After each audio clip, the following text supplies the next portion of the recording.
This atelier, this workshop, Words and Music, composing for the stage, is the second one that I'm teaching for Opéra de Montpellier.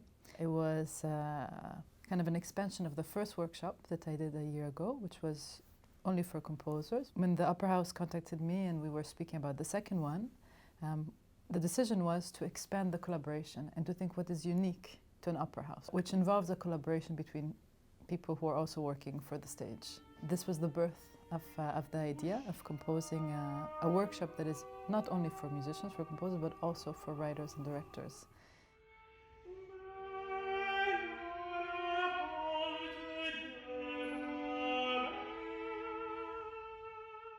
I got in touch with Ted Huffman, who's the director in residence at Opéra de Montpellier, and then we began the discussion about how we could create a workshop that brings together a group of writers, a group of directors, a group of composers, together with, of course, musicians from the orchestra and singers that we invited, to really collaborate over a longer period of time. And that's how we came up with the 4 sessions that we have now.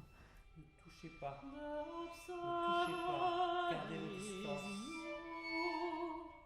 Parlez moins fort. Voice down and use only Parlez à voix pencils basse. and N'élevez trains. pas la Someone voix. will point Repos. with a sharp writing tool. We asked them to dream an opera project. So if they had now an opportunity to pitch an opera, anything they wanted, it could have, you know, a circus in it or 5 choirs, whatever they wanted. There was a very short amount of time to write that. It was 45 minutes. They had to write it in their group. And then as a surprise, so once they presented it, so we had 6 of these projects, and once they presented it, we asked them to vote for their winning project. And then the first exercise, a mini project, was to write the prologue for that opera. So each of them had to write the short prologue for a duo of a voice and instrument.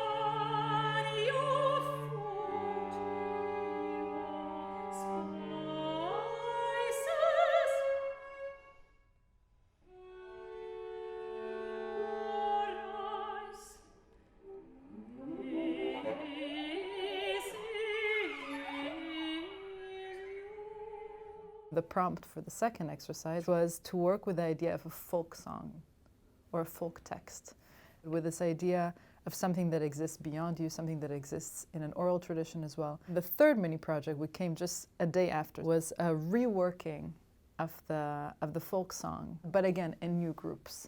So again, it's like we're taking this group, we're reshuffling. They looked at what they did in the previous one, but this time again, a different composer, a different writer, and they did a kind of second movement to that.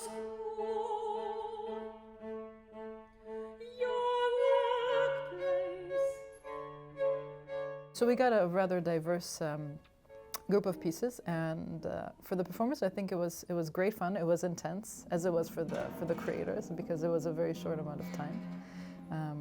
But I think it was exciting to begin to discover the world of each group, and again, not just the groups that stay static, because the groups were changing. So they said, oh, okay, so this composer wrote this the last time, but now they're working with a different writer. How did they change their musical language? This writer worked with this composer. How did they change the text? How did the language change? And so forth. Smoking or arguing.